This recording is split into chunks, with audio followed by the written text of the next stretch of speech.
Welcome to Nanak classes. दोस्तों, Nanak classes के YouTube channel पे आपका स्वागत है। आज हम चर्चा करेंगे राजस्थान जी के। हमारे सवाल आपके जवाब की बेहतरीन क्लास, प्रतिदिन 50 क्वेश्चनों की ये क्लास मिलती है। आज 149 नंबर क्लास आपके सामने रोजाना 9 बजे आपको मिल जाती है। तो स्टार्ट करते हैं। सारे विद्यार्थी वीडियो को लाइक और शेयर करें। शेयर जरूर करें, लाइक करें। 9 बजे का ये टाइम इतिहास, भूगोल, कला, संस्कृति की ये क्लास आपको मिलती है। हर एक एग्जाम के लिए इंपॉर्टेंट है। REET, second grade, VDO mains, computer, Rajasthan police, BSTC, PTET, सबके लिए।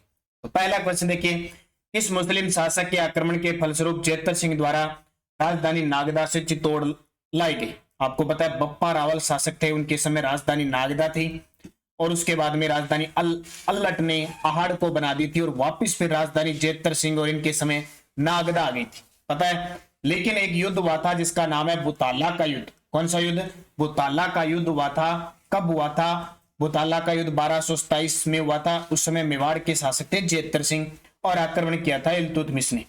यहाँ इस युद्ध में इल्तुतमिश हार तो जाता है, लेकिन जेतर सिंह की राजधानी नागदा को तहस नहस कर देता है। इसलिए जेतर सिंह को अपनी नई राजधानी क्या बनानी पड़ती है? चित्तौड़गढ़। ध्यान रखना, इस बुताला के युद्ध की जानकारी बहुत बार पेपर में पूछी जाती है। किसकी जानकारी मिलती है? अमीर मद मर्दन से। अमीर मद मर्दन ग्रंथ जो जय सिंह सूरी ने लिखा था, उसमें जानकारी मिलती है। दूसरा क्वेश्चन देखिए, 1487 में कुंभ और महमूद खिलजी के मध्य सारंगपुर का युद्ध हुआ था। यह कहां स्थित है? 1437 में महाराणा कुंभा और मालवा के सुल्तान महमूद खिलजी प्रथम के बीच एक भयंकर युद्ध हुआ, जिसमें कुंभा जीते और कुंभा ने इस जीत की खुशी में विजय स्तंभ का निर्माण करवाया था। यह सारंगपुर कहां पे है? ये सारंगपुर राजगढ़ मध्य प्रदेश के अंदर। कहां पे? सारंगपुर।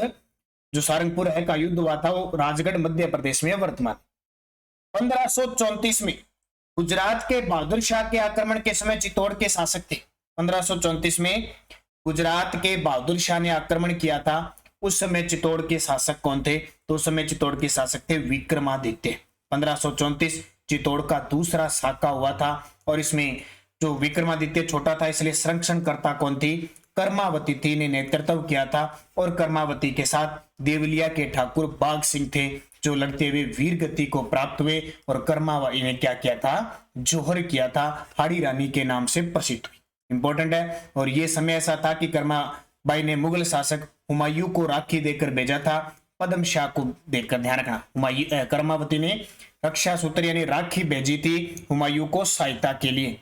और किसके हाथ भेजी थी? पद्म शाह के हाथ भेजी थी। लेकिन हुमायूं समय पर पहुंच नहीं पाया। तो उस समय शासक कौन था? विक्रमादित्य। देखो, राणा सांगा 1509 से 1528 तक मेवाड़ की गद्दी पर बैठता है और खानवा युद्ध के बाद उसकी मृत्यु हो जाती है।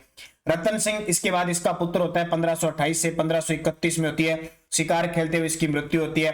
फिर विक्रमादित्य शासक आता है 1531 से 36 तक। इसी बीच मनवीर विक्रमादित्य की हत्या कर देता है और 1536 से लेकर 40 तक कौन रहता है? बनवीर रहता है। 1540 में बनवीर की हत्या करके उदय सिंह शासक बन जाता है।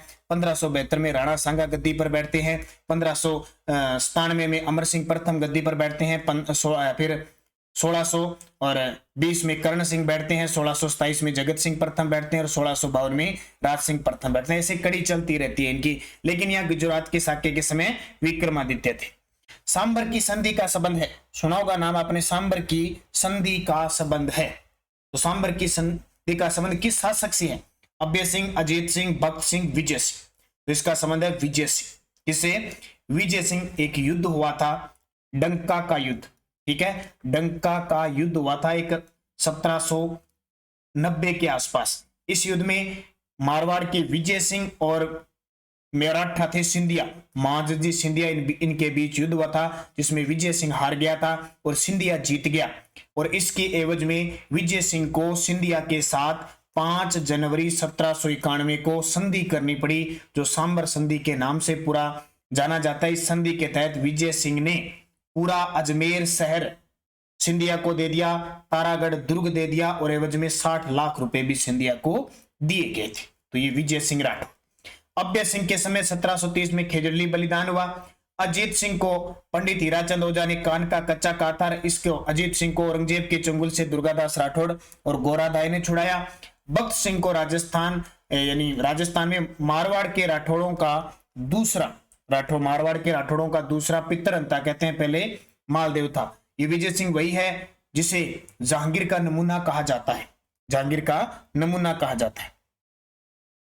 अगला प्रश्न देखिए, किस युद्ध में अंग्रेजी सेना नायक मेजर फ्रेजर मारा गया था? किस युद्ध में अंग्रेजी सेना नायक मेजर फ्रेजर मारा गया था? तो वो युद्ध था डीग का युद्ध। कौन सा? एक डीग, कहां पे? भरतपुर में डीग का युद्ध हुआ था 1804 में। किस किस के बीच हुआ था? उस समय एक मराठा था जसवंत राव होलकर। कौन है? जसवंत राव होलकर, इसके और ये फ्रेजर, इसके बीच ये युद्ध हुआ। इस युद्ध में होलकर जीत गया और फ्रेजर इस युद्ध में मारा गया। और इसकी सहायता, क्योंकि इस जसवंत राव होलकर ने किसकी सहायता की थी? भरतपुर के राजा रणजीत सिंह की सहायता की थी डीग के युद्ध में। ये बयाना का युद्ध 1527 में राणा सांगा और बाबर के बीच हुआ, जिसमें सांगा जीता। खानवा का युद्ध 17 मार्च 1527 को हुआ, जिसमें सांगा जीता। और तुंगा का युद्ध 1790 में हुआ था प्रताप सिंह और महादजी सिंधिया के बीच, जिसमें प्रताप सिंह हार गया 1790 को। ठीक है। दोराई स्थित कहां पे है? नाम सुना होगा आपने, दोराई का युद्ध हुआ था औरंगजेब और उसके भाई दारा शिकोह के बीच, जिसमें दारा शिकोह हार जाता है। औरंगजेब लास्ट 1659 में ये युद्ध जीत कर और दूसरी बार अपना राज्याभिषेक करवाता है। तो दोराई अजमेर के अंदर स्थित है, बहुत इंपॉर्टेंट है। ये दोराई का युद्ध हुआ था 14 मार्च 1659 को, जिसमें औरंगजेब जीता है आलमगीर की उपाधि धारण करके। लकवा दादा डी बोइन व इस्माइल बेग किस युद्ध के सेना नायक थे? लकवा दादा डी बोइन व इस्माइल बेग किस युद्ध में सेना नायक थे? ये थोड़े से टफ प्रश्न है लेकिन इंपॉर्टेंट है। तो ये पाटन के युद्ध में, ये पाटन का युद्ध 1790 में हुआ था। कब? पाटन का युद्ध 1790 में हुआ था। किस किस के बीच हुआ था? अच्छा, मैंने बता दिया पहले आपको। तुंगा सॉरी, पीछे मैंने क्वेश्चन बताया था ना, थोड़ा सा मिस्टेक है, सही कर लेना। तुंगा का युद्ध 1727 में हुआ था। तुंगा का युद्ध प्रताप सिंह और महादजी सिंधिया के बीच, जिसमें प्रताप सिंह जीत गया था। लेकिन पाटन का युद्ध हुआ था 1790 में। ये भी जयपुर के शासक प्रताप सिंह, स्वाई प्रताप सिंह और मराठों के बीच हुआ था। महादजी सिंधिया मराठा थे, इन दोनों के बीच युद्ध हुआ था। इधर जयपुर की सेना थी, प्रताप सिंह था, और इसके साथ मारवाड़ का विजय सिंह था। इन दोनों ये साथ किसके साथ लड़े थे? इसके साथ मराठों के साथ। मराठों के सेनापति थे ये लकवा दादा डी बोइन, मराठा थे, और इस्माइल बेग इधर इनकी तरफ से लड़ा था। इस्माइल बेग जयपुर जोधपुर की सेना की तरफ से, लकवा दादा डी बोइन मराठों की तरफ से लड़े थे। इस युद्ध में मराठे जीत जाते हैं, क्योंकि जब तुंगा के युद्ध में मराठों कहते हैं कि जब तक जयपुर को मिट्टी में न मिला दूं हम चैन से नहीं बैठेंगे, और बाद में ये किया था। तो प्रताप सिंह को हराया भी था, प्रताप सिंह को फिर संधि भी करनी पड़ी थी। तो उत्तर क्या आ जाएगा? पाटन के युद्ध, पाटन 1790। जयपुर के वह शासक जिन्होंने मराठों के डर से आत्महत्या कर ली थी। जयपुर का वह शासक जिसने आत्महत्या की थी, आपको पता है ईसर लाट सरगासुली का निर्माण करवाया था, और उसी से कूदकर ईश्वरी सिंह ने 1750 में आत्महत्या कर ली थी। क्योंकि ये विवाद बड़ा था। स्वाई जयसिंह एक देबारी समझौता करता है, जिसके बीच मेवाड़ मारवाड़ होते हैं। मेवाड़ मारवाड़ और जयपुर के बीच एक समझौता होता है, देबारी समझौता। उसके तहत क्या करता है? स्वाई जयसिंह मारवाड़ की सूरज कुंवरी से शादी कर लेता है, जिससे ईश्वरी सिंह उत्पन्न होता है, और मेवाड़ की चंद्र कुंवरी से शादी कर लेता है, जिससे माधव सिंह उत्पन्न होता है। और एक बड़ा उत्तराधिकारी संघर्ष होता है, जिसमें दो युद्ध होते हैं, राजमहल का युद्ध और उसके बाद में बगरू का युद्ध। राजमहल का युद्ध 1747, बगरू का युद्ध 1748। तो ये दोनों माधव सिंह और ईश्वर सिंह, और इसमें मराठे हस्तक्षेप करते हैं। राजस्थान संगीत नाटक अकादमी की स्थापना कब हुई थी? तो राजस्थान संगीत नाटक अकादमी, इसका मुख्यालय कहां पे है? जोधपुर में। कहां पे है? संगीत नाटक अकादमी का मुख्यालय जोधपुर में है। इसकी स्थापना 1957 को हुई थी, जबकि स्वायत्तता संस्था बनी थी 1959 को। स्वायत्त शासित संस्था कब बनी? 1959। चोट या आघात से स्वर उत्पन्न करने वाले वाद्य यंत्र क्या कहलाते हैं? देखो 4 प्रकार के वाद्य यंत्र प्रचलित है। ठीक है, तत् है, घन है, सुशीर है, अवनद है। प्रश्न सिंपल सा आता है, लेकिन ये कहता है जब चोट लगती है, जैसे आपने टल्लियां देखी होगी जागरण में टल्लियां देखी होगी, एक दूसरे की चोट लगती है। चोट लगती है तो क्या करते हैं? बजती है कि नहीं बजती है? तो घन बजती। ठीक है, मंदिरों में घंटियां बजती है, मंदिरों में वो घन में आती है। श्रेष्ठतम तत्ववाद्य यंत्र जिसका उपयोग मुख्यतः लंगा जाति के गायकों के द्वारा किया जाता है। श्रेष्ठतम तत्व का मतलब जिसमें तार होते हैं, जिसका प्रयोग मुख्यतः लंगा जाति के गायकों के द्वारा किया जाता है, तो वो होती है सारंगी। देखो सारंगी सुशीर नहीं है कभी भी उत्तर, अब ये क्या कह रहा है, ये भी जंतर, ये है तो तत्त एक तारा रावणता, लेकिन लंगा जाति के द्वारा सारंगी का प्रयोग किया जाता है। सारंगी में कुल 27 तार होते हैं। कितने 27 तार होते हैं, गज से बजाया जाता है। और ये लंगा जाति खास करके जैसलमेर और बाड़मेर में रहती है। और सारंगी दो प्रकार की होती है, सिंधी सारंगी, गुजराती सारंगी। सारंगी की तरह दिखने वाला वाद्य यंत्र काम्याचा किस जाति द्वारा सर्वाधिक उपयोग में लिया जाता है। अब सेम सारंगी की तरह मिलता जुलता होता है काम्याचा, वो भी तत्वाद्य यंत्र है। सर्वाधिक उपयोग में कौन सी जाति लेती है उसको, मांगणियार। मांगणियार देखो, लंगा सारंगी को लेती है, मांगणियार है काम्याचा, दोनों ही इस जैसलमेर और इस साइड जाति पाई जाती है। वागड़ क्षेत्र में प्रचलित शहनाई जैसा वाद्य यंत्र जो विवाह समारोह आदि में पारंपरिक लोक वाद्य यंत्र के तौर पर बजाया जाता है। वागड़ क्षेत्र में प्रचलित शहनाई जैसा वाद्य यंत्र होता है, सेम शहनाई जैसा होता है विवाह समारोह में, कहां पे, वागड़ क्षेत्र में। ध्यान रखना, पारंपरिक लोक वाद्य यंत्र के में बजाया जाता है, उसको हरनाई कहते हैं। क्या कहते हैं, हरनाई। देखो शहनाई, हरनाई, शहनाई, हरनाई, ये याद रखना। निम्न में से घन वाद्य यंत्र नहीं है, घन। अब देखो हर एक टॉपिक से क्वेश्चन आ रहे हैं, लगभग आपको मिल जाएंगे। घन, अब समझ गए होंगे घन कैसा होगा, बजने से आवाज जो आएगी, खड़काने से। तंदूरा, तासली, रणबेरी, खड़ताल, चार आपके सामने ऑप्शन में, चार आपके सामने ऑप्शन में है। कौन सा नहीं है, घन वाद्य यंत्र नहीं है। देखो साफ दिखाई दे रहा है तंदूरा नहीं है, साफ दिखाई दे रहा है कि तंदूरा नहीं है, तत्वाद्य यंत्र है। अब आपको ऑप्शन दूं क्या मैं, यहाँ ऑप्शन भी देता हूं, आगे ऑप्शन है, देखो थोड़ा लॉजिक भी लगा सकते हो आप। क्या ए बी नहीं है, क्या बी सी नहीं है, क्या ए सी नहीं है, क्या बी डी नहीं है। अब देखो ए वाले तो ऑप्शन कट गए, ये भी कट गया, यानी ए वाले ऑप्शन होंगे, ये कट गया, ये कट गया। ए जिसमें है ना ऑप्शन कट आएगा। अब या तो ए बी उत्तर होगा या ए सी उत्तर होगा, देख लो। तो अगर किसी को पता है रणबेरी और तंदूरा ये दोनों घन वाद्य यंत्र है, तो ए और सी इसका उत्तर। देखो खड़ताल भी नहीं हो सकती, तो डी वाला भी कट गया, तो उत्तर हो जाएगा तंदूरा और रणबेरी, ए और सी। देखो इस प्रकार के क्वेश्चन आते हैं। तब चारों वाद्य यंत्रों से बस क्वेश्चन इतना ही मिलेगा, कौन सा है कौन सा नहीं है। प्रजा सेवक नाम से साप्ताहिक पत्र का संपादन किसके द्वारा किया गया। प्रजा सेवक नाम से साप्ताहिक का पत्र का संपादन किसके द्वारा किया गया, तो ये किया गया अचलेश्वर शर्मा के द्वारा। किसके द्वारा, अचलेश्वर शर्मा के द्वारा किया गया। और कहां से निकाला गया था, ये ब्यावर के थे, ब्यावर से निकाला गया। इसमें क्या हुआ कि अचलेश्वर शर्मा को जब इन्होंने नमक सत्याग्रह में भाग लिया था ना, तो 15 दिन की इनको जेल भी हुई थी, ये भी ध्यान रखना। और 1937 में ये जयपुर प्रजामंडल के अध्यक्ष भी बने थे, उस समय भी इनको 2.5 साल की सजा हुई थी, ये भी ध्यान रखना। और एक हरिजन सेवा संघ, हरिजन सेवा संघ, हरिजन सेवा संघ किसका है, महात्मा गांधी का, 1932 में जिसकी स्थापना हुई थी, उसके भी ये अध्यक्ष रहे थे, इसके हरिजन सेवा संघ के। तो अचलेश्वर शर्मा। 1857 के स्वतंत्रता संग्राम में फांसी का फंदा चूमने वाले प्रथम राजस्थानी कौन थे, तो हम कह सकते हैं 1857 की क्रांति का मंगल पांडे किसको कहते हैं, तो वो कौन है, अमरचंद बाठिया। कौन है, अमरचंद बाठिया। बीकानेर के निवासी थे, लेकिन ग्वालियर में इनको फांसी दी गई थी 22 जून 1858 को। कब, 22 जून 1858 को इन्हें फांसी दी गई थी, ध्यान रखना। 22 जून 1858 को फांसी दी गई थी अमरचंद बाठिया। और इन्होंने झांसी की रानी लक्ष्मीबाई और तात्या टोपे को धन दिया था, इसलिए 1857 की क्रांति का भामाशाह भी कहते हैं। ओमदत्त शास्त्री द्वारा गठित संस्था कौन सी थी। ओमदत्त शास्त्री द्वारा एक संस्था गठित गई थी, उसका नाम था ग्राम सेवा सदन, ग्राम सेवा सदन। और इसकी स्थापना इन्होंने दौसा के अंदर की थी। ओमदत्त शास्त्री वही है जिन्होंने सर्वेंट्स ऑफ इंडिया सोसाइटी के सदस्य थे, सर्वेंट्स ऑफ इंडिया सोसाइटी के सदस्य रहे थे। ये सर्वेंट्स ऑफ इंडिया सोसाइटी जिसकी स्थापना गोपाल कृष्ण गोखले ने की थी, तो ये आपके लिए इंपॉर्टेंट है। श्यामल दास के बारे में सत्य कथन बताइए। नाम सुना होगा, वीर विनोद ग्रंथ के लेखक श्यामल दास, जो किसके दरबारी कवि थे, महाराणा सज्जन सिंह के दरबारी कवि थे। अब देखो क्या है, बड़ा शानदार प्रश्न है। सज्जन सिंह ने इन्हें मेवाड़ का इतिहास लिखने का कार्य सौंपा। महाराणा शंभू सिंह ने इतिहास लेखन हेतु 1 लाख रुपए अनुदान दिए। महाराणा सज्जन सिंह ने कविराज की उपाधि दी। और 1881 में भील विद्रोह के दौरान भीलों से समझौते हेतु भेजा था। 4 है, चारों कथनों में से सही कौन सा है, 1 2 3 सही है, 1 3 4 सही है, 2 3 सही है, या फिर 3 या 4 सही है।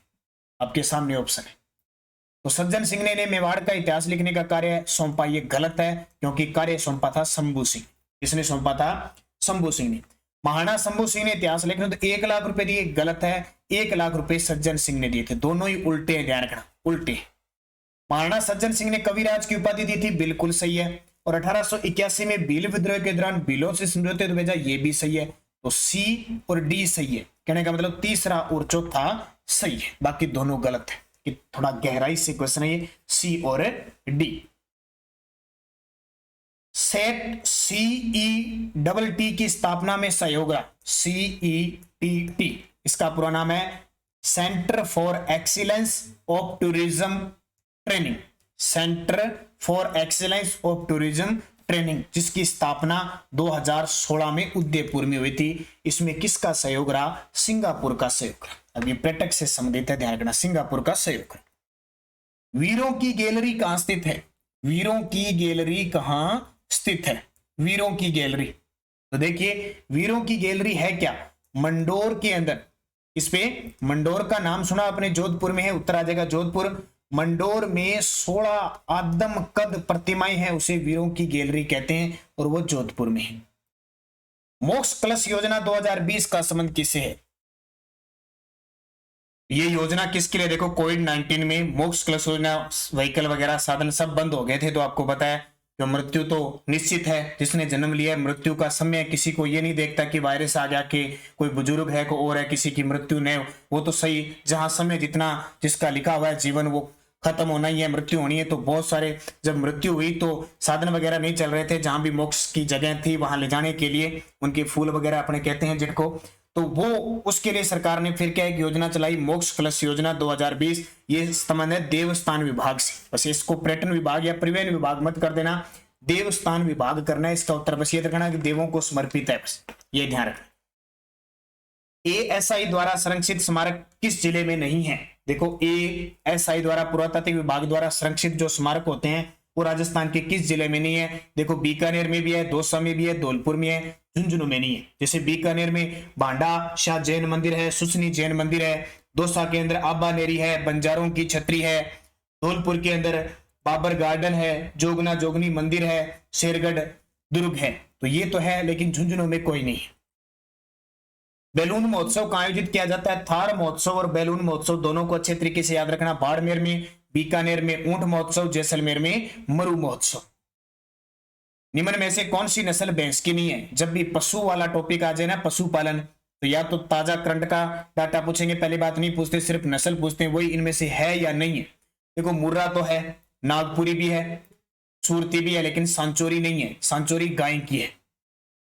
राजस्थान मृदा व जल संरक्षण अधिनियम कब बना था? राजस्थान मृदा व जल संरक्षण अधिनियम कब बना था? 1964 में बना था, अच्छे तरीके से पढ़ना। और मृदा स्वास्थ्य कार्ड योजना की शुरुआत कब हुई थी? 2014 से हुई थी, 2015 से हुई थी, सॉरी, सूरतगढ़ श्री गंगानगर से 19 फरवरी को। इस जनजाति के लोग मोरली नामक झाड़ी का उपयोग करके पंचभद्रा झील पर नमक बनाते हैं। तो पंचभद्रा झील कहां पे है? बाड़मेर के अंदर है, और मोरली नामक झाड़ी से उपयोग करते हैं तो वो खारवल जाति। कौन सी है? खारवेल जाति। नॉर्मल सा पर्सन है, इसमें ज्यादा कोई डिटेल की पढ़ने की जरूरत नहीं है। तापक्रम में प्राय एक रूपता, अपेक्षाकृत अधिक आर्द्रता व सामयिक वर्षा राज्य के किस भूभाग की विशेषता है? देखो तापक्रम लगभग एक समान सा रहता है, अपेक्षाकृत थोड़ी सी आर्द्रता भी होती है, और सामयिक वर्षा होती रहती है। जब जब समय आता है, जैसे वर्षा ऋतु आएगी तो बारिश होती है। ये किसकी विशेषता है? तो आपको पता है उत्तरी राजस्थान की तो बिल्कुल ही नहीं हो सकती, और अरावली के पश्चिम भाग की तो आर्द्रता वाला नाम ही नहीं है। बागड़ प्रदेश में वैसे नहीं होती है। बागड़ प्रदेश ये कौन सा है? शेखावटी वाला। अरावली का पूर्वी भाग है ना, यहाँ देख लो, ये क्षेत्र है, यहाँ बारिश के समय मानसून भी अच्छा होता है, बारिश होती है खूब, तो ये है। निम्न में से कौन सा युग्म असंगत है? झीलों के बारे में असंगत बताना है। देखो उदयपुर में पिछोला झील है, बिल्कुल सही है। फतेह सागर झील है, ये भी सही है। अजमेर में पुष्कर झील है, आना सागर झील है, फाय सागर ये भी झील है। जोधपुर में कायलाना झील है, बालसमुंद झील है, ये भी है। अलवर में स्वरूप सागर झील, ये गलत है। अलवर में स्वरूप सागर झील है उदयपुर में, और उमेद सागर जोधपुर में, तो ये गलत हो गया। देखो बहुत सारे विद्यार्थी नॉर्मल चीजें भी अपने को नहीं पता होती है, कई बार अपने राजस्थान जीके पढ़ते रहते हैं, बेसिक चीजें जरूरी है। 80% पेपर में आते हैं, बेसिक हमें पता नहीं होता है, कई बार तो हम कंफ्यूज होते हैं, फतेह सागर और फाय सागर में कंफ्यूज हो जाते हैं। ये बेसिक चीजें पढ़ना जरूरी है आपके लिए। निम्न में से कौन सा युग्म सुमेलित नहीं है? फिर आ गया, देखो कौन सा युग्म सुमेलित नहीं है। देखो परवन नदी चर्चा में भी है, परवन परियोजना, झालावाड़, कोटा, बारा, बिल्कुल सही है। बेड़च नदी, कौन सी? बेड़च नदी, उदयपुर, राजसमंद, भीलवाड़ा, ये गलत है।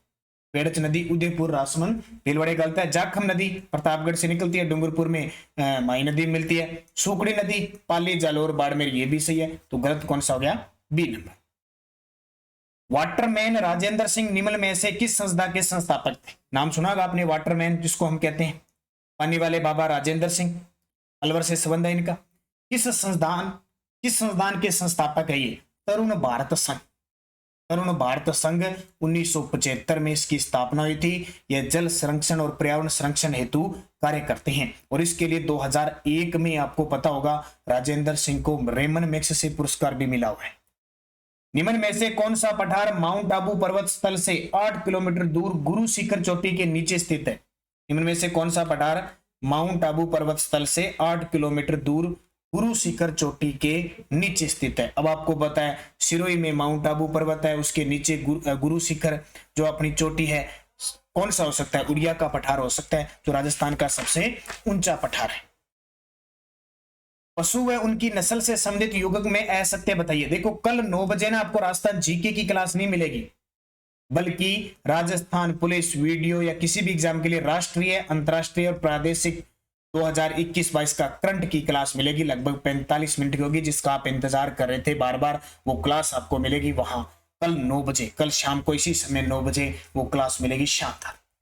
देखो पशु व उसकी नस्ल से संबंधित युग्म में असंगत बताना है। देखो भेड़ की मगरा है, बिल्कुल। भैंस की ओंगोल है, तो ये कभी सुना ही नहीं है भैंस की ओंगोल, तो ये असत्य हो गया। देखो बकरी की सिरोही होती है, सिरोही बकरी भी होती है, मारवाड़ी ऊंट होता है, ये तीनों सही है एकदम। ये नाम हमने कभी नहीं सुना, इसलिए असंगत हो जाएगा, ऐसा प्रश्न भी ध्यान रखना। संयुक्त अरब अमीरात से किस फसल की खेती हेतु तकनीकी मदद ली जा रही है? संयुक्त अरब अमीरात से किस फसल की खेती हेतु मदद ली जा रही है? तो खजूर, और ये खजूर का प्रयोगशाला है। खजूर उत्पादन के लिए बीकानेर को क्या हब बनाया जा रहा है? बीकानेर संभाग को, यानी टिश्यू, एक टिश्यू कल्चर तकनीक है, उसे खजूर के उत्पादित पौधों के आयात कर राज्य में मॉडल फॉर्म विकसित किए जा रहे हैं, और ये खास करके बीकानेर संभाग में सबसे ज्यादा। राजस्थान में इंदिरा गांधी नहर परियोजना से सर्वप्रथम जल प्रवाहित कब हुआ? सर्वप्रथम जल कब प्रवाहित हुआ? तो तारीख याद रखना, 11 अक्टूबर 1961 की बात है। उस समय तत्कालीन उपराष्ट्रपति थे डॉक्टर सर्वपल्ली राधाकृष्णन द्वारा इंदिरा गांधी की प्रथम शाखा रावतसर शाखा की नौरंगदेसर वितरिका से सर्वप्रथम जल प्रवाहित किया गया, ये ध्यान रखना। राष्ट्रीय बायोफ्यूल नीति 2018 को लागू करने वाला देश का पहला राज्य। राष्ट्रीय बायोफ्यूल नीति 2018 को लागू करने वाला राजस्थान, जिसने 30 जुलाई 2018 को जारी की थी। ये क्वेश्चन बहुत इंपॉर्टेंट है, अक्सर आता है। ईंधन नीति भी राजस्थान ने सबसे पहले लागू की थी। टिहरी परियोजना से किन किन राज्यों को लाभ होता है? टिहरी, कहां पे? टिहरी बांध है ना उत्तराखंड में, भागीरथी नदी पर, सबसे ऊंचा बांध। उस बांध से, इस परियोजना से किन राज्यों को लाभ होता है? तो राजस्थान, उत्तराखंड और उत्तर प्रदेश को। राजस्थान, उत्तराखंड, उत्तर प्रदेश को लगभग 2400 मेगावाट की यह परियोजना है, और विद्युत इंडिया निगम इंडिया लिमिटेड के द्वारा संचालित की जा रही है।